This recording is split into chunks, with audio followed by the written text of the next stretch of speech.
Hello friend, welcome to my channel. आप सभी का हमारे चैनल पर स्वागत है। आज हम आपको एक इम्पॉर्टेंट टॉपिक पढ़ाएंगे जिसमें शिक्षा का अधिकार अधिनियम 2009 राइट टू एजुकेशन 2009 पढ़ाएंगे, जिसमें आपके क्वेश्चन सीटेट हो या यूपी टेट हो या बीएड की एग्ज़ाम हो, इसमें आपके क्वेश्चन बनना ही बनना निश्चित होता है। तो जो कि सीटेट इस समय चल रहे हैं एग्ज़ाम, तो उसमें भी आपके इसमें से एक दो क्वेश्चन आ रहे हैं, तो आप इन्हें करके ज़रूर जाइए। तो आइए देखते हैं इसके बारे में।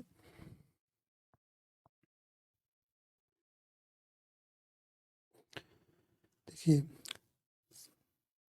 शिक्षा का अधिकार अधिनियम 2009, पहला पॉइंट है, कह रहे हैं कि 1 अप्रैल 2010 से जम्मू कश्मीर को छोड़कर संपूर्ण देश में लागू हुआ। तो यह जो है 1 अप्रैल 2010 से जम्मू कश्मीर को छोड़कर पूरे भारत में लागू हुआ।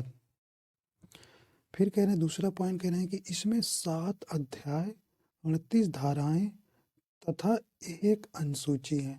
तो आपको इसके लिए याद रखना है कि इसमें 7 धाराएं, 7 अध्याय, 38 धाराएं और तथा एक अनुसूची है। तो तीसरा पॉइंट है, भारत आरटीई लागू करने वाला दुनिया का 135वां देश, जबकि देखिए नॉर्वे पहला देश। ऐसे भी आपसे पूछा जा सकता है कि भारत जो है कैसे स्थान पर लागू करने वाला है, 135वां है, और अगर फर्स्ट में पूछा जाए तो वह नॉर्वे देश है, जहाँ पर शिक्षा का अधिकार अधिनियम 2 लागू हुआ।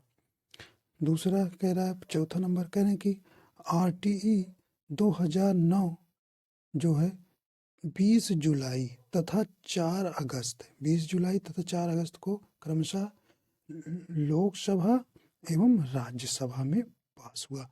तो 20 जुलाई को लोकसभा में और 4 अगस्त को राज्यसभा में पास हुआ।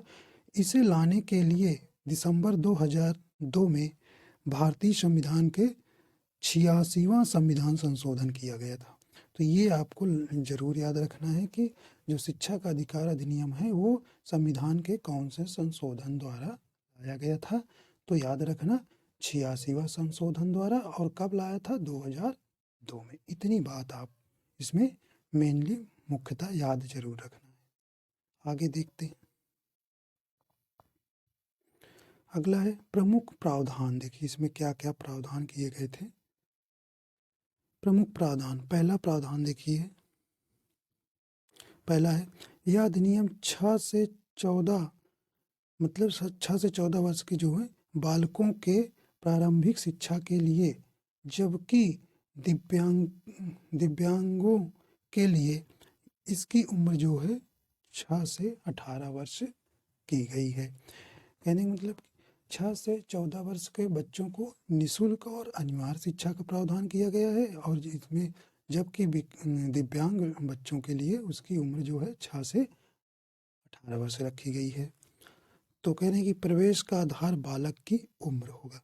इसमें ये रखा गया है कि प्रवेश की जो उम्र होगी बालक की उम्र पर होगी, ना कि उसके उसके एजुकेशन, उसके शिक्षा की कितना आ रहा है कितना जा रहा है, इस पर नहीं, उसके उम्र के आधार पर ही उसका बालक का प्रवेश होगा।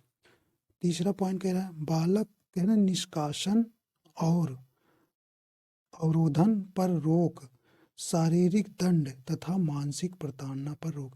कहने का मतलब बच्चे को किसी प्रकार से आप निष्कासित नहीं कर सकते विद्यालय से, और उसके एडमिशन लेने से आप रोक नहीं लगा सकते, और शारीरिक उसको दंडित नहीं किया जा करोगे। और अगला कह रहा है कि मानसिक प्रताड़ना, अगर मानसिक रूप से उसे किसी प्रकार का आप प्रताड़ेंगे नहीं। ठीक, इसमें ये पॉइंट याद रखना।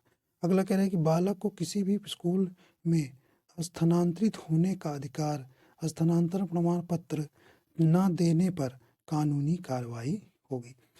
कहने के मतलब बालक अगर किसी संस्था द्वारा अगर उसे ट्रांसफ़र सर्टिफिकेट नहीं दिया जा रहा है, माइग्रेशन नहीं दिया जा रहा है, तो किसी प्रकार से आप उसको किसी प्रकार से उसे रोकोगे नहीं, उसकी माइग्रेशन देना आपको अनिवार्य बताया गया है।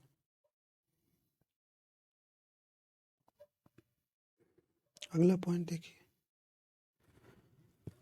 बालक को किसी भी स्कूल में स्थानांतरित होने का अधिकार स्थानांतरण प्रमाण पत्र पर न देने पर उसके क्या होगा, कानूनी कार्रवाई की जाएगी। अगला पॉइंट कह रहा है कि कोई प्रवेश परीक्षा नहीं कोई प्रवेश परीक्षा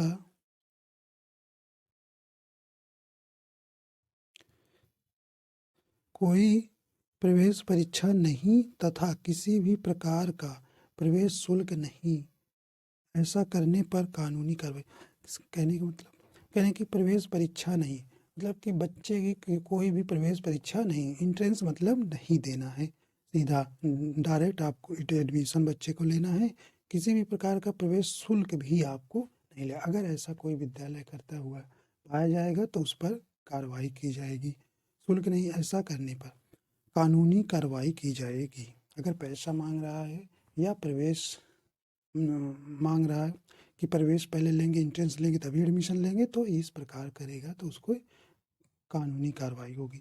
अगला कह रहे एक विद्यालय प्रबंधन समिति का गठन हो जिसके कुल सदस्यों की आधी, देखिए आधी महिलाएं हों तथा प्रबंधन समिति की कुल संख्या का 3/4 भाग बच्चों के अभिभावक से बने और जिसमें आधी संख्या में मतलब कि अभिभावक भी हों तो उसमें आधी महिलाएं भी होनी चाहिए।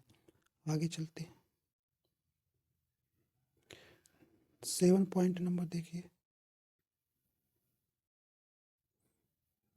अगला कह रहे शिक्षक बनने के लिए शिक्षक पात्रता परीक्षा पास करना अनिवार्य है। इसमें कह रहे हैं कि शिक्षक बनना है तो आपको सीटेट, यूपी टेट जैसे बिहार टेट मतलब आपको क्या करना होगा, पास कर कर ही आप शिक्षक बन सकते हैं। अगर ऐसा नहीं करते, अगर किसी प्रकार से आप हो रहे हैं तो उस पर आपकी परीक्षा जो है रद्द की जाएगी, आपकी जो भी नौकरी है। अगला कह रहा है कि 8वां कह रहा है कि नियमितता एवं समय पालन तथा समय पर पाठ्यक्रम पूरा करना, बच्चों के अभिभावकों के संपर्क में रहना, बच्चे को क्षमता के अनुरूप पढ़ाना शिक्षकों का प्रमुख कर्तव्य है। कह रहे हैं कि नियत समय पालन तथा समय पर पाठ्यक्रम में जो भी पूरा है उसे पूरा करना है और बच्चों के अभिभावकों के संपर्क में रहना है, बच्चों की क्षमता के अनुरूप पढ़ाना है। कहने का मतलब अगर बच्चा छोटा बड़ा सीखने योग्य है तो उसे छोटा बड़ा ही सिखाइए, ना कि डायरेक्ट आप वाक्यों को पढ़ाना शुरू कर दीजिए, उसके क्षमता के अनुसार ही आप उसे शिक्षा दीजिए। 9 अगला पॉइंट, शिक्षक चुनाव, जनगणना तथा आपदा राहत कार्य के अलावा किसी अन्य गैर शैक्षणिक कार्य में नहीं लगाया जा सकता है। कहने का मतलब है शिक्षक को चुनाव, जनगणना और आपदा आ जाए, जैसे चुनाव होने वाला है या जनगणना होने वाली है या आपदा कहीं बाढ़ आ जाए, तूफान आ जाए, तो वहाँ पर अध्यापक को लगाया जाए और इसके अतिरिक्त गैर शैक्षणिक कार्य में नहीं लगाया जाएगा। अगला पॉइंट देखिए, अगला पॉइंट कह रहा है कि 10वां पॉइंट कह रहे हैं सरकारी शिक्षकों को निजी ट्यूशन पढ़ाने पर रोक है। कहने वो जो है अगर कोई भी सरकारी शिक्षक जॉब कर रहा है तो उसको सरकारी पद पर है तो उसे निजी ट्यूशन वह नहीं पढ़ा सकता है, उस पर प्रतिबंध लगाया। तो इतने ही कुछ पॉइंट थे, तो आशा करता हूँ ये आपको समझ में आ गया होगा और अगर पसंद आया वीडियो तो लाइक एंड शेयर सब्सक्राइब जरूर करिएगा। वीडियो देखने के लिए आपका बहुत बहुत धन्यवाद।